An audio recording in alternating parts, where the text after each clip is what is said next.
আসসালামু আলাইকুম ওয়া রাহমাতুল্লাহ। হযরত আবু হুরায়রা রাদিয়াল্লাহু তাআলা আনহু থেকে বর্ণিত, রাসূলুল্লাহ সাল্লাল্লাহু আলাইহি ওয়াসাল্লাম ইরশাদ করেছেন, আল্লাহ পাকের আরশের সম্মুখে একটি নূরের স্তম্ভ রয়েছে। যখন কোনো ব্যক্তি দুনিয়াতে বলে লা ইলাহা ইল্লাল্লাহ, তখন আপনা আপনি সেই নূরের স্তম্ভটি কাঁপতে থাকে। তখন আল্লাহ পাক বলেন, হে স্তম্ভ, চুপ করো, তুমি কেঁপো না। তখন স্তম্ভটি আল্লাহর কাছে আরজ করবে, হে আল্লাহ, যে পর্যন্ত তুমি কালেমা পাঠকারীকে মাফ না করবে সেই পর্যন্ত আমি চুপ করব না। তখন মাবুদের পক্ষ থেকে হুকুম আসবে, আমি তাকে মাফ করে দিলাম।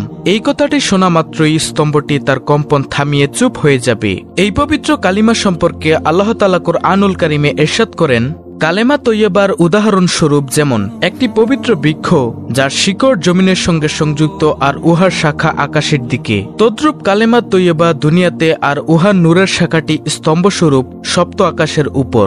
সুবহানাল্লাহ। হাদিসে এসেছে, যখনই কালেমা তৈয়বা 3 বার পাঠ করা হয়, লা ইলাহা ইল্লাল্লাহ, তখন সাথে সাথে সে কালেমা প্রবল গতিতে আকাশের দিকে ধাবমান হয়। তখন ওই বাক্যটাকে বলা হয় থেমে যাও। তখন সে বাক্যটি প্রবল কম্পনে আরশে মুআল্লামার দিকে ছুটতে থাকে।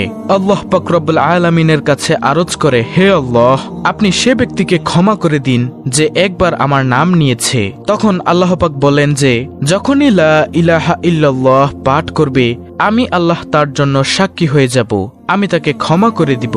সুবহানাল্লাহ। প্রিয় দর্শক, লা ইলাহা ইল্লাল্লাহ হচ্ছে ঈমানের 70টি শাখার মধ্যে সর্বোত্তম, যার কারণে এ কালেমার জিকিরে রয়েছে গুরুত্বপূর্ণ ফজিলত। প্রিয় দর্শক, লা ইলাহা ইল্লাল্লাহ জিকিরের গুরুত্বপূর্ণ ফজিলত এর কয়েকটি হাদিস তুলে ধরা হলো। হযরত জাবির ইবনে আব্দুল্লাহ হতে বর্ণিত, রাসূলুল্লাহ সাল্লাল্লাহু আলাইহি ওয়াসাল্লাম বলেছেন, সর্বোত্তম জিকির হচ্ছে লা ইলাহা ইল্লাল্লাহ এবং সর্বোত্তম দোয়া হলো আলহামদুলিল্লাহ। সুবহানাল্লাহ। হাদিসটি রয়েছে তিরমিজি শরীফে। তারপর হযরত মুয়াজ রাদিয়াল্লাহু আনহু হতে বর্ণিত, রাসূলুল্লাহ সাল্লাল্লাহু আলাইহি ওয়াসাল্লাম বলেছেন, যে ব্যক্তি খালেস অন্তরে একনিষ্ঠতার সঙ্গে লা ইলাহা ইল্লাল্লাহ বলবে, সে জান্নাতে প্রবেশ করবে। সুবহানাল্লাহ। মুসনাদে আহমদ, তিরমিজি, ইবনে মাজাহ, নাসাই, ইবনে হিব্বান শরীফের হাদিস। তারপর অন্য হাদিসে হযরত ইতবান বিন মালিক রাদিয়াল্লাহু আনহু হতে বর্ণিত, রাসূলুল্লাহ সাল্লাল্লাহু আলাইহি ওয়াসাল্লাম বলেছেন, যে ব্যক্তি একমাত্র আল্লাহকে সন্তুষ্ট করার জন্য লা ইলাহা ইল্লাল্লাহ বলবে, কিয়ামতের দিন সে এমন ভাবে উপস্থিত হবে যে তার উপর জাহান্নাম হারাম হয়ে গেছে। সুবহানাল্লাহ। অর্থাৎ তার কোনো টেনশনই থাকবে না। আল্লাহু আকবার। বুখারী, মুসলিম, মুসনাদ আহমদ। তারপরে অন্য হাদিসে হযরত আনাস রাদিয়াল্লাহু আনহু হতে বর্ণিত, রাসূলুল্লাহ সাল্লাল্লাহু আলাইহি ওয়াসাল্লাম বলেছেন, কিয়ামতের দিন আল্লাহ তাআলা বলবেন, হে মুহাম্মদ সাল্লাল্লাহু আলাইহি ওয়াসাল্লাম, সৃষ্টির মধ্য হতে আপনার উম্মতের মধ্যকার এমন ব্যক্তিকে জান্নাতে প্রবেশ করান যে ব্যক্তি একদিন হলেও ইখলাসের সঙ্গে এ সাক্ষ্য দিয়েছে যে আল্লাহ ছাড়া কোনো ইলাহ নেই এবং সে এর উপর মৃত্যুবরণ করেছে। মুসনাদ আহমদ। প্রিয় দর্শক, আমরা দেখতেই পেলাম যে লা ইলাহা ইল্লাল্লাহ জিকিরের কত ফজিলত। এছাড়াও আরো কিছু ফজিলত আপনাদের সামনে তুলে ধরা হলো। হায়াতুল কুলুব নামক কিতাবে বর্ণিত আছে, একদিন আল্লাহ পাক নবী করিম সাল্লাল্লাহু আলাইহি ওয়াসাল্লামকে সংবাদ দিলেন যে, হে নবী, আপনার অমুক আনসার সাহাবীর মৃত্যু আগত প্রায়।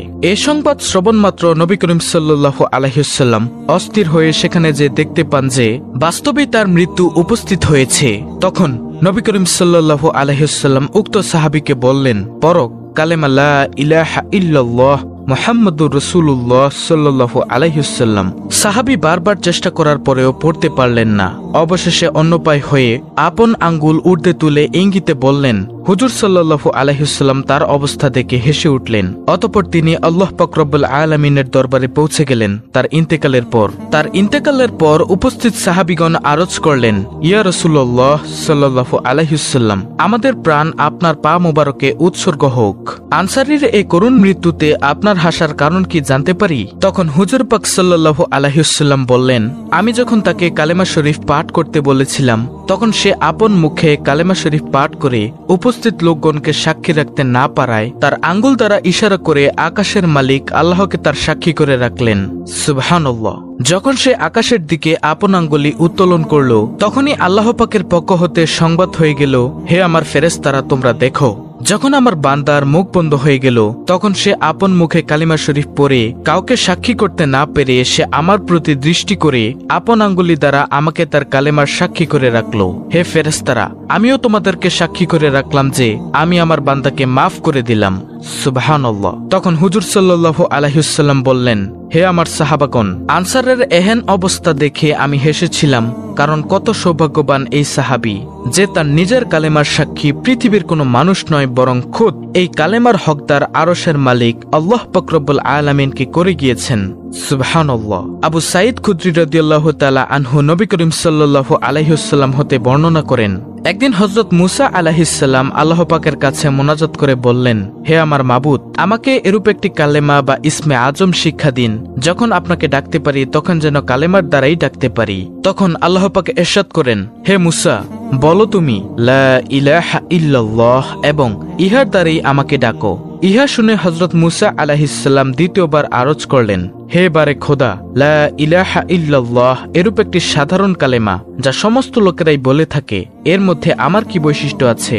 হে খোদা, আমি তো এমন একটি কালেমা চাইতেছি যা আমি ব্যতীত অন্য কেহ না জানে। তখন মাবুদের পক্ষ হতে জবাব আসলো, হে মুসা, তুমি এ কালেমাকে সাধারণ মনে করো না। তুমি এ কালেমাকে সাধারণ মনে করে এর ইজ্জত করলে না।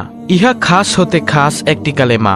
যদি ৭ আসমান ও ৭ জমিন একসাথে রাখা হয় আর অন্য পাল্লাতে এ কালেমা শরীফকে রাখা হয় তবে কালেমা শরীফের ওজন অনেক বেশি ভারী হবে। সুবহানাল্লাহ। তখন মুসা আলাইহিস সালাম চুপ হয়ে গেলেন। নাসাই শরীফের হাদিস।